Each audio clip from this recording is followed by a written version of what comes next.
Hello students, देखिए आज मैं सेकंड लेक्चर लेने जा रहा हूँ। आज मुझे जो आपके टॉपिक कवर कराने हैं, पहला वो सुन लीजिए। मैं आज आपका टॉपिक जो कवर कराऊंगा, सबसे पहले फर्स्ट ऑफ ऑल आपको बताऊंगा ईएमआर के बारे में। इलेक्ट्रोमैग्नेटिक रेडिएशन क्या होता है इसके बारे में मैं बताऊंगा आपको। उसके बाद मैं बताऊंगा आपको करैक्टरिस्टिक्स ऑफ वेव के बारे में, कि वेव की जो करैक्टरिस्टिक्स हैं वो कौन कौन सी होती हैं। जैसे कि मैं बताऊँगा वेवलेंथ के बारे में। उसके बाद बताऊँगा आपको फ्रीक्वेंसी के बारे में, कि फ्रीक्वेंसी क्या होती है। उसके बाद बताऊंगा बेटा आपको स्पीड ऑफ वेव के बारे में। आफ्टर देन वेव नंबर के बारे में बताऊंगा। और यदि थोड़ा बहुत समय बचता है तो आपको बताऊंगा प्लांक क्वांटम थ्योरी के बारे में, कि प्लांक ने जो क्वांटम थ्योरी दी थी उसमें उसने क्या चीज़ बताई थी आपको। तो ये मेरा आज का लेक्चर का शेड्यूल रहेगा। ये जो मेरा मटेरियल है, लेक्चर के टॉपिक्स हैं, ये मेरे आज रहेंगे। तो मैं स्टार्ट करता हूँ ईएमआर से, इलेक्ट्रोमैग्नेटिक रेडिएशन से। क्या होता है इलेक्ट्रोमैग्नेटिक रेडिएशन, इस टॉपिक से मैं आज का लेक्चर स्टार्ट करने जा रहा हूँ। तो सभी स्टूडेंट्स ध्यान से देखिए ईएमआर, कि ईएमआर क्या होता है, ठीक है ना। थोड़ा सा बेसिक आइडिया बता रहा हूँ आपको। हालांकि ये फिजिक्स का टॉपिक है, लेकिन इसे पढ़ेंगे तो भी आपके टॉपिक जो आगे वाले हैं वो क्लियर हो पाएंगे। वेव क्लियर हो पाएगी, वेव क्या होती है, फ्रीक्वेंसी क्या होती है। तो थोड़ा सा ईएमआर के बारे में समझ लीजिए, इलेक्ट्रोमैग्नेटिक रेडिएशन।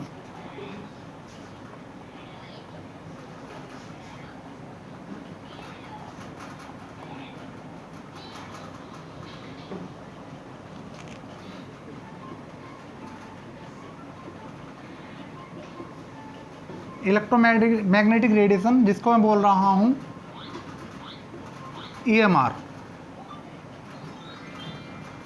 देखिए क्या होता है, कुछ वेव बेटा ऐसी होती हैं जिनको मूव करने के लिए सम फ्रीक्वेंसी, कुछ वेव ऐसी होती हैं जिनको ट्रेवल करने के लिए मीडियम की रिक्वायरमेंट होती है। लेकिन कुछ वेव ऐसी होती हैं जिनको मूव करने के लिए मीडियम की रिक्वायरमेंट नहीं होती है। ठीक है, ध्यान से सुनिएगा। कुछ वेव इस तरह की होती हैं जिनको मूव करने के लिए, ट्रेवल करने के लिए मीडियम की आवश्यकता होती है। और कुछ वेव ऐसी होती हैं जिनको मूव करने के लिए मीडियम की रिक्वायरमेंट नहीं होती है। तो ऐसी रेडिएशंस, ऐसी वेव जिनको मूव करने के लिए मीडियम की कोई भी रिक्वायरमेंट ना हो, उसको हम बोलते हैं ईएमआर। देखिए जैसे कि आपके घरों में इलेक्ट्रिसिटी आती है, उसको मूव करने के लिए मीडियम की रिक्वायरमेंट है। मैं आपसे बात कर रहा हूँ, आप मेरी आवाज़ सुन पा रहे हैं। क्या कोई मीडियम आपके मेरे बीच में कनेक्ट है? मेरे आपके बीच में कोई मीडियम कनेक्ट या कॉन्टैक्ट में नहीं है।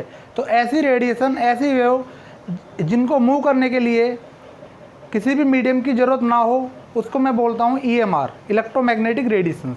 क्लियर? तो मैं इसकी डेफिनेशन आपको लिख रहा हूँ। सम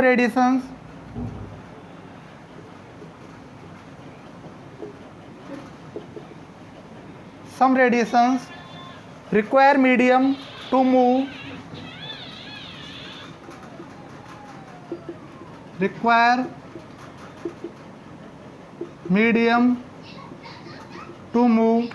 while some radiation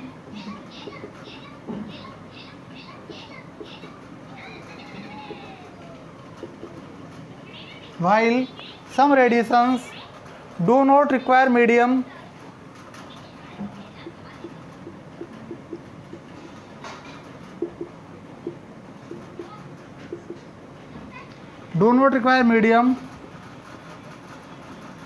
to move. Therefore radiations that do not require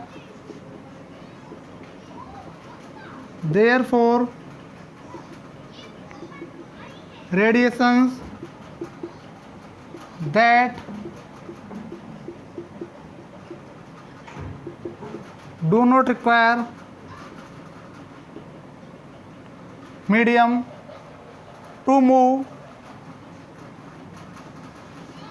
to move or travel are called EMR। यानी कि some radiations require medium to move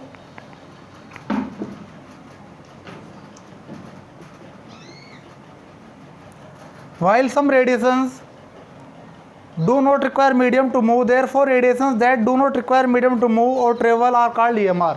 ऐसी वेव जिनको मूव या ट्रेवल करने के लिए मीडियम की रिक्वायरमेंट नहीं होती, उनको मैं क्या बोल रहा हूँ, EMR। ठीक है, अब देखो EMR क्या होता है कि इसकी थोड़ी सी करेक्टरिस्टिक प्रॉपर्टीज़ की बात करते हैं।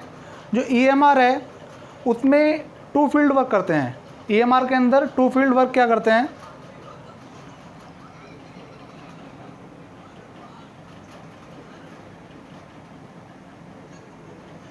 ये मेरा Y एक्सिस है, ये मेरा X एक्सिस है और ये मेरा बेटा Z एक्सिस है।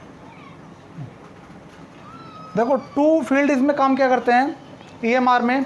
जो पहला फील्ड होता है इलेक्ट्रिक फील्ड कंपोनेंट, ये जो होता है पहला फील्ड इलेक्ट्रिक फील्ड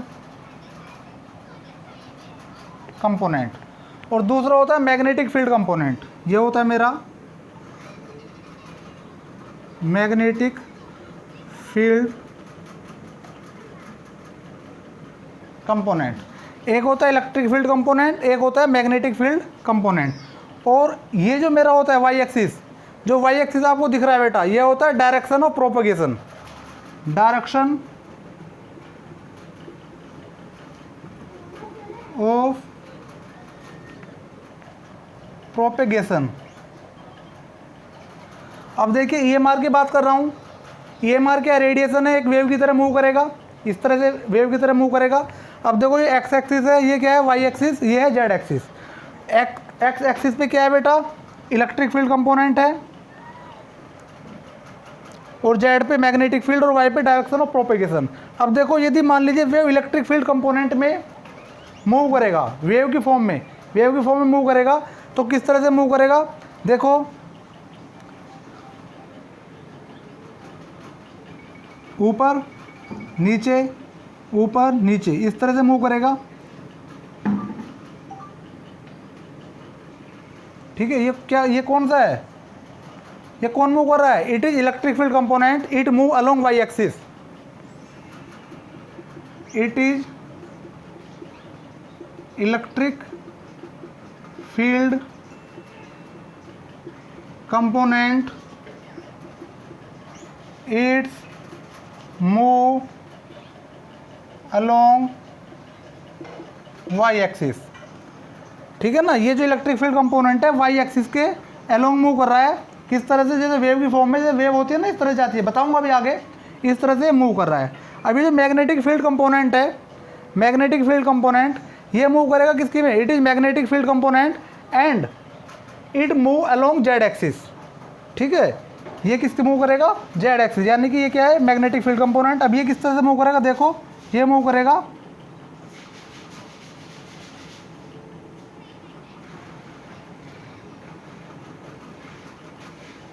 इस तरह से मूव करेगा। ये क्या है, it is magnetic field component. ठीक है ना, अभी देखो क्या है, ये मूव करेगा किस तरह से, इस तरह से, आप यूँ समझिए, देखो ये है, ये चीज़ है, ठीक है, दिख रही है ना आपको ये चीज़, ये है, ये X एक्सिस मान लीजिए, ठीक है, एक को Y एक्सिस मान लीजिए, ये तीनों आपस में परपेंडिकुलर हैं। देखो जो इलेक्ट्रिक फील्ड कंपोनेंट है वो किसके परपेंडिकुलर मूव करता है, और ये भी किसके परपेंडिकुलर के मूव करता है, यानी कि जो ये चीज़ है, देखो जो इलेक्ट्रिक फील्ड कंपोनेंट है वो मूव कर रहा है किसकी तरफ, वो मूव कर रहा है, देखो ध्यान से, ऊपर नीचे, ऊपर नीचे, ऊपर नीचे। ठीक है, और जो मैग्नेटिक फील्ड कंपोनेंट है वो मूव कर रहा है आपकी तरफ, मेरी तरफ, फिर आपकी तरफ, फिर मेरी तरफ, फिर आपकी तरफ, मेरी तरफ, इस तरह से मूव कर रहा है। ठीक है ना, मैग्नेटिक फील्ड मूव करता है ऊपर नीचे, और जो इलेक्ट्रिक फील्ड मूव करता है ऊपर नीचे, और जो मैग्नेटिक फील्ड है वो मूव कर रहा है किस तरह से, वो यूं इस तरह से, ऐसे मूव कर रहा है। ठीक है ना, तो वेव है इस तरह से मूव कर रही है, इसलिए मैंने इसको इस तरह से आपको दिखाया है। ठीक है बेटा, इसे कॉपी करो, फिर मैं आगे की बात करूँगा। इसे एक इमेज ले लो या कॉपी कीजिए।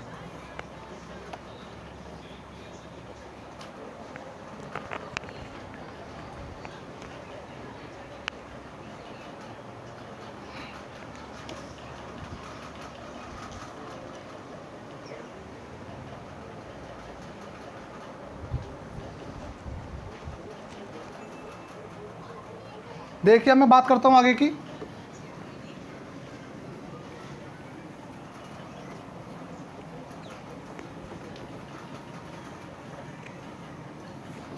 इसके बारे में थोड़ा सा मैं आपको मेंशन कर देता हूँ। ये जो बताया है, when the EMR is move it will have to, when the EMR is move it will have two field component, it will have two field component। जो मैंने बताया, जो लिखा बताया था वो मैं लिखवा रहा हूँ। Two field component, one is electric field, one is electric field component and second is magnetic field component। Next बात देखिए, इलेक्ट्रिक फील्ड तीनों आपस में क्या होते हैं, परपेंडिकुलर होते हैं। तीनों आपस में बताया था अभी, इस डायरेक्शन में जो होते हैं तीनों, ये आपस में क्या होते हैं, परपेंडिकुलर होते हैं। तो देखो इलेक्ट्रिक फील्ड,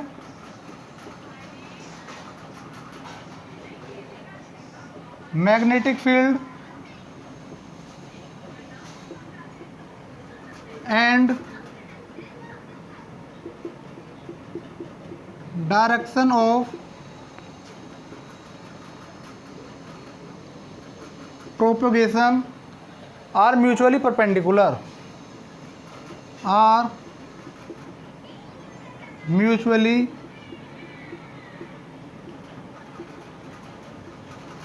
परपेंडिकुलर। क्या होते हैं, तीनों के तीनों आपस में म्यूचुअली परपेंडिकुलर हुआ करते हैं। तो ये मैंने बात की किसके बारे में, इलेक्ट्रोमैग्नेटिक रेडिएशन EMR के बारे में। मैंने आपको बताया कि कुछ वेव ऐसी होती हैं जिनको मूव करने के लिए, ट्रेवल करने के लिए मीडियम की रिक्वायरमेंट होती है। कुछ वेव ऐसी होती हैं जिनको ट्रेवल करने के लिए मीडियम की रिक्वायरमेंट नहीं होती है। तो ऐसी रेडिएशन जिनको ट्रेवल या मूवमेंट करने के लिए मीडियम की रिक्वायरमेंट ना होती हो, उसको ही मैं क्या बोल रहा हूँ, EMR। और उसके बारे में बताया कि टू टाइप के कंपोनेंट रखता है, electric field and magnetic field, X, Y and Z, जो कि आपस में क्या होते हैं, तीनों के तीनों म्यूचुअली परपेंडिकुलर हुआ करते हैं। इसे कॉपी कीजिए, मैं आगे की बात करता हूँ।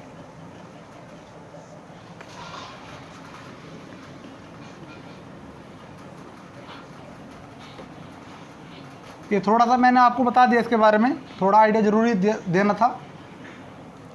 अब देखो कैरेक्टरिस्टिक्स ऑफ वेव के बारे में बात करते हैं।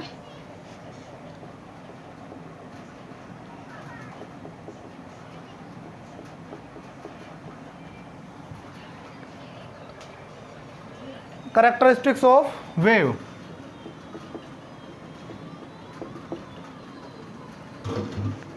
वेव की कौन कौन सी कैरेक्टरिस्टिक्स होती हैं, इसके बारे में बात करते हैं। सबसे पहले बात करते हैं वेव लेंथ के बारे में।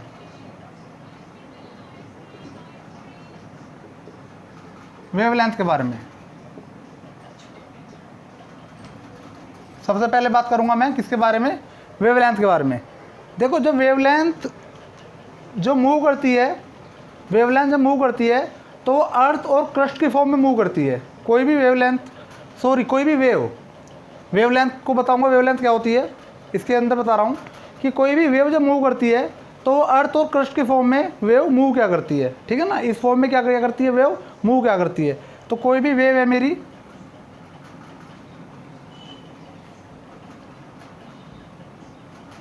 इस तरह से वो मूव करती है, कोई भी वेव, ठीक है ना, कोई भी वेव है इस तरह से वो मूव करती है।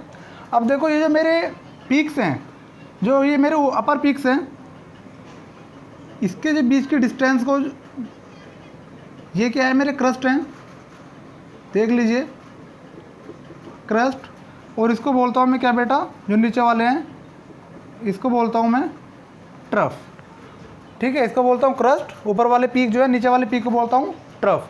अब देखो वेवलेंथ क्या होती है, जब वेव मूव करती है तो इस तरह से मूव करती है, अर्थ और क्रस्ट और ट्रफ की फॉर्म में। अब किन्हीं भी दो क्रस्ट के बीच की जो डिस्टेंस है, किन्हीं भी दो क्रस्ट के बीच की डिस्टेंस या किन्हीं भी दो ट्रफ के बीच की जो डिस्टेंस है, उसी को मैं कहता हूँ वेवलेंथ। ये बहुत आसान है, आपने सीखा होगा 10th में भी। यानी कि इसके जो बीच की वेवलेंथ है, डिस्टेंस, वेवलेंथ नहीं डिस्टेंस, इसके बीच की जो डिस्टेंस है इसको मैं कहता हूँ क्या, इसको मैं बोल रहा हूँ वेवलेंथ, या किन्हीं भी दो ट्रफ के बीच की जो डिस्टेंस है उसको मैं क्या बोलता हूँ, वेवलेंथ। यानी कि किन्हीं भी टू क्रस्ट और ट्रफ के जो बीच की डिस्टेंस होती है उसको मैं क्या बोल रहा हूँ, वेवलेंथ बोल रहा हूँ। तो मैं इसको कैसे डिफाइन करूँगा, इसको डिफाइन करूँगा distance between any two conjugative, distance between any two conjugative crust और ट्रफ known as वेवलेंथ। यानी कि कॉन्जुगेटिव क्रस्ट एंड ट्रफ के जो बीच की डिस्टेंस है, distance between any two conjugative crust और ट्रफ नोन एज वेवलेंथ। ठीक है, इसको क्या कहता हूँ, वेवलेंथ। इंपॉर्टेंट देखो ये नहीं है कि वेवलेंथ किसे कहता हूँ, ये तो आपने सीखी होगी 10th स्टैंडर्ड में पढ़ के आएंगे, वेवलेंथ क्या होती है, वेव क्या होते हैं, अर्थ क्रस्ट क्या होता है, ये बता दिया मैंने आपको। इंपॉर्टेंट है इसकी यूनिट, ठीक है ना, इंपॉर्टेंट क्या करती है इसकी यूनिट। तो आइए इसकी यूनिट के बारे में बात करते हैं। देखो जो इसकी एसआई यूनिट होती है, एसआई यूनिट इसकी हुआ करती है बेटा, वो हुआ करती है मीटर। क्या होती है एसआई यूनिट इसकी हुआ करती है मीटर। ठीक है, मैं इसको थोड़ा ही समझा दूंगा, आप कॉपी कीजिए, मैं हटाता हूं फिर इसको।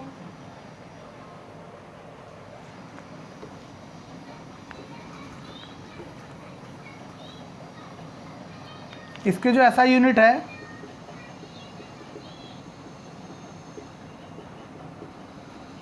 एसआई यूनिट होती है इसकी बेटा मीटर। अब देखो 1 एंगस्ट्रॉम इक्वल टू क्या होता है बताइए, 1 एंगस्ट्रॉम इक्वल टू होता है कितना, 10 की पावर -10 मीटर। यदि आपको नहीं आती है बात तो सीख लीजिए। और 1 nm इक्वल टू होता है 10 की पावर -9 मीटर। 1 nm होता है 10 की पावर -9 मीटर। 1 pm होता है 10 की पावर -12 मीटर। एंड 1 fm होता है 10 की पावर -15 मीटर। तो ये तो आपने सुने ही होंगे नाम, एंगस्ट्रॉम। एक एंगस्ट्रॉम इक्वल टू 10 की power -10 metre. 1 nanometre equal to 10 की power 9 metre. 1 picometre equal to 10 की power -12 metre. And 1 femtometre equal to, ये होता है फेंटोमीटर इक्वल टू 10 की पावर -15 मीटर। अब देखो इंपॉर्टेंट क्या है कि आपस में इनको आपको रिलेट करना आना चाहिए। जो मैंने बताया है इनको आपस में क्या करना आना चाहिए, रिलेट करना आना चाहिए। जैसे कि मैंने बताया कि 1 nm इक्वल टू, मैं आपसे बोलता हूँ कि 1 nm इक्वल टू होता है 10 एंगस्ट्रॉम। 1 nm इक्वल टू होता है कितना, 10 एंगस्ट्रॉम होता है। मैं आपसे बोलता हूँ तो आपको पता होना चाहिए कि रिलेट करना आना चाहिए क्यों होता है। देखो बताता हूँ, प्रूव करता हूँ क्यों होता है। 1 nm इक्वल टू क्या होता है, ऊपर देखो 10 की पावर -9 मीटर, 10 की पावर -9 मीटर। अब यदि मैं इसको 10 से डिवाइड करूँ और 10 से मल्टीप्लाई करूँ तो कोई इफेक्ट नहीं पड़ने वाला, कोई फर्क नहीं पड़ने वाला। अब बताइए ये क्या है, ये क्या है बेटा, ये कितना हो जाएगा, ये हो जाएगा 10 की पावर -10 इंटू 10। अब बताओ 10 की पावर -10 क्या है, 1 एंगस्ट्रॉम इक्वल टू कितना है, देखो 10 की पावर -10 मीटर। तो ये मेरा क्या है, ये है मेरा 1 एंगस्ट्रॉम, इसको मैं लिख लूँगा 1 एंगस्ट्रॉम। ठीक है, अब बताइए 1 nm इक्वल टू कितना हो जाएगा, 1 एंगस्ट्रॉम इंटू 10 यानी कि 10 एंगस्ट्रॉम। और ये मैंने आपको बताने की कोशिश कर रहा था कि 1 nm इक्वल टू कितना है, 10 एंगस्ट्रॉम। क्यों होता है, इस तरह से होता है। तो ये चीज़ें आपको छोटी छोटी चीज़ें हैं बेटा, ये रिलेट करनी आनी चाहिए आपस में, किस तरह से इनको रिलेट करते हैं ये आपको आना चाहिए। इसलिए मैं सब बेसिक चीज़ें जो एटॉमिक स्ट्रक्चर के बारे में हैं बता रहा हूँ, ताकि फिर हम इनकी हेल्प से न्यूमेरिकल पार्ट में क्या कर सकें, एंटर कर सकें। ठीक है, ये इसलिए मैं छोटी छोटी चीज़ें बता रहा हूँ आपको, ताकि न्यूमेरिकल पार्ट में एंटर कर सकें। इसे कॉपी कीजिए, फिर इसके बाद बताता हूँ आपको मैं फ्रीक्वेंसी के बारे में। कॉपी कीजिए। आइए अब बात करते हैं फ्रीक्वेंसी के बारे में।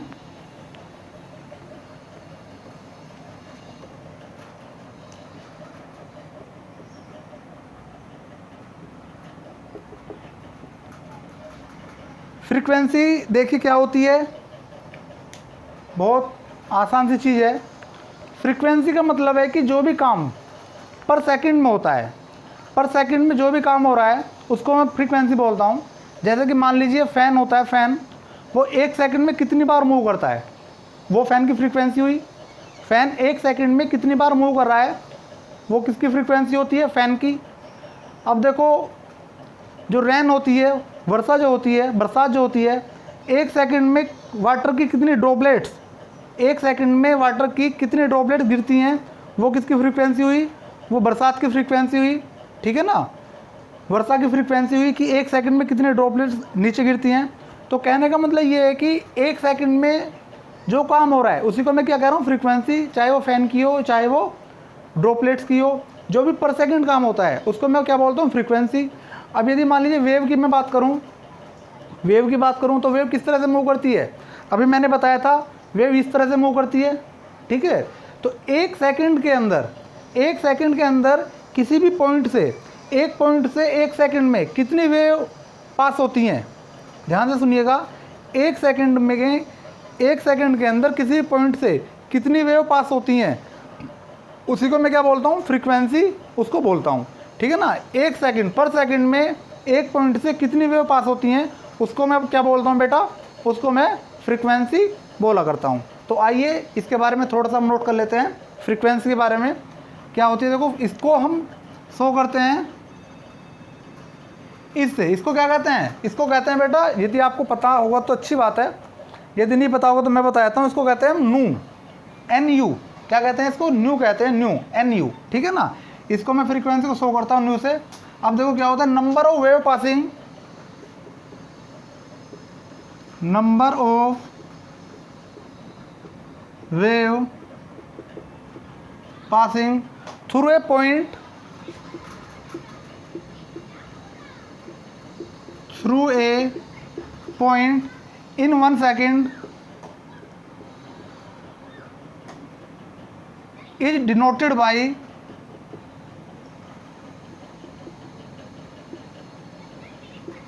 न्यू। ठीक है, यानी कि number of wave passing through a point, एक पॉइंट से जो नंबर ऑफ वेव हैं वो 1 सेकंड में कितनी पास होती हैं, उसी को मैं क्या बोलता हूँ, फ्रीक्वेंसी, जिसको डिनोट करता हूँ न्यू से। ठीक है, फिर वही बात इसकी, किसकी बात, इसकी यूनिट्स की बात।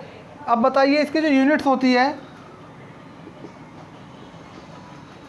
देखो पर सेकंड की बात कर रहा हूँ, मैंने बताया था आपको भी पर सेकंड में। ठीक है ना, 1 सेकंड में, तो इसकी यूनिट क्या होगी, सिंपल इसकी यूनिट होगी कितनी, सेकंड इनवर्स, सेकंड इनवर्स और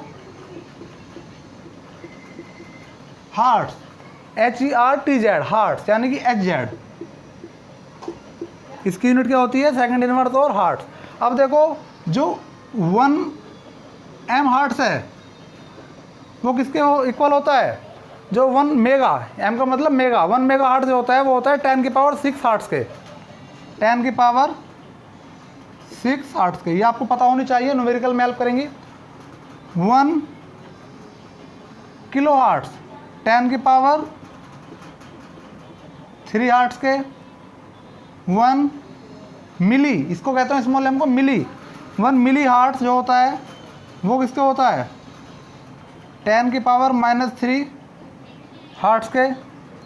और 1 ये होता है माइक्रो, ठीक है ना, ये होता है क्या, माइक्रो, 1 माइक्रो हार्ट जो होता है 10 की पावर -6 हार्ट्स के।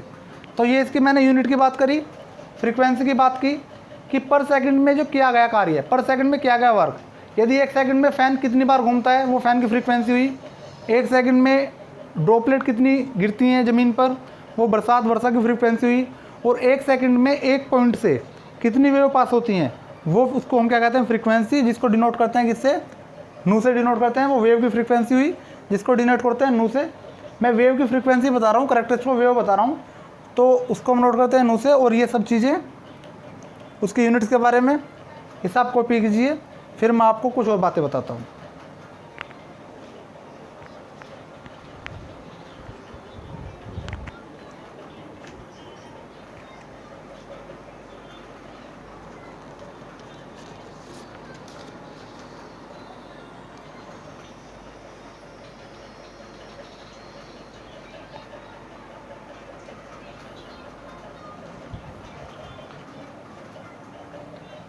देखिए अब मैं बात करता हूँ किसकी, स्पीड ऑफ वेव के बारे में।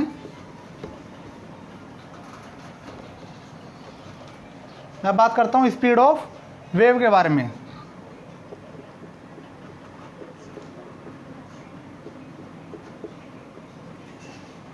देखो ये तो आप लोग जानते होंगे कि स्पीड क्या होती है। स्पीड होती है डिस्टेंस अपॉन टाइम, ये तो आपको सब बच्चों को पता होगा, डिस्टेंस अपॉन टाइम। अब डिस्टेंस की यूनिट क्या होती है, मीटर,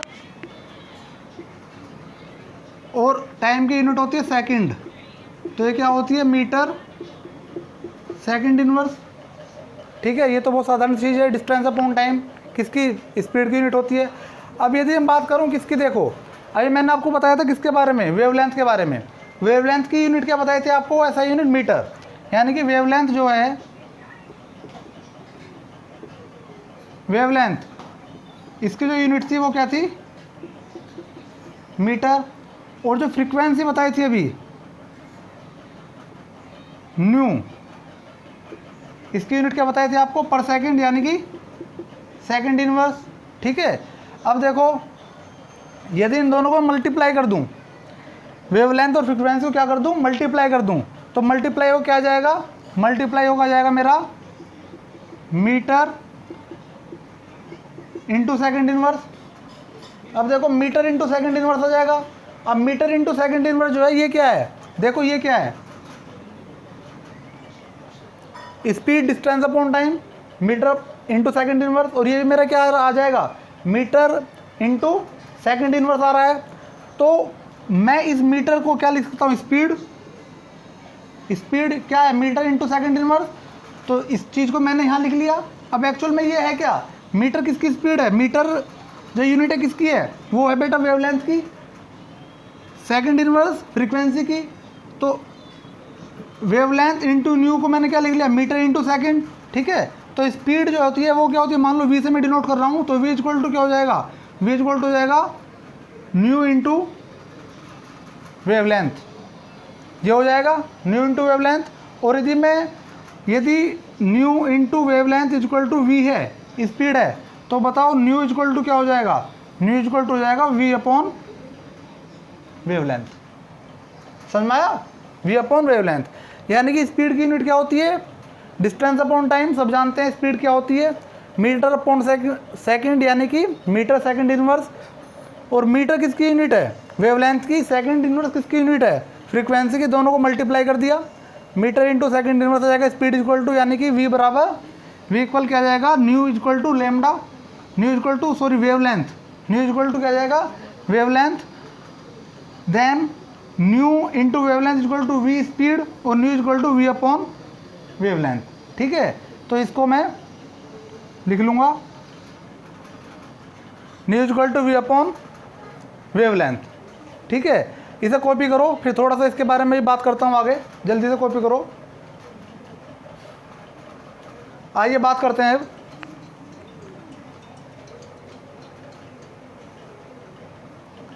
बात करते हैं इसके बारे में।